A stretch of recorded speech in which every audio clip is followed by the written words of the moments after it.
ஒரே நாளில் 2 சரித்திர பதிவேடு குற்றவாளிகள் கொலை.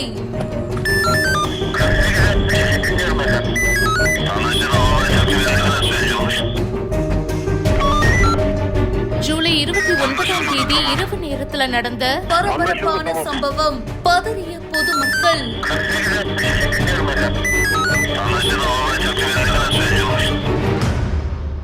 சென்னை காசிமேடு இந்திரா நகர் குடிசை மாற்று வாரிய குடியிருப்பு பகுதியை சேர்ந்தவர் மீனவர் ஸ்ரீதர். காசிமேடு சரித்திர பதிவேடு குற்றவாளியான இவர் மேல பாத்தீங்கன்னா பல வழக்குகள் நிலுவையில இருக்கு அப்படின்னு சொல்லப்படுது.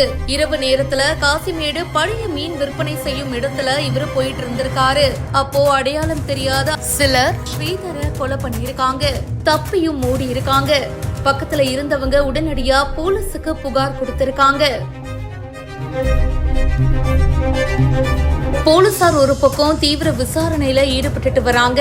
இதே மாதிரி அதே நாள் ஜூலை 29ஆம் தேதி மதியம் தண்டியார்பேட்டை பகுதியிலையும் ஒரு நபர் கொலை செய்யப்பட்ட நிலையில மறுபடியும் இப்படி ஒரு சம்பவம் நடந்திருக்கு.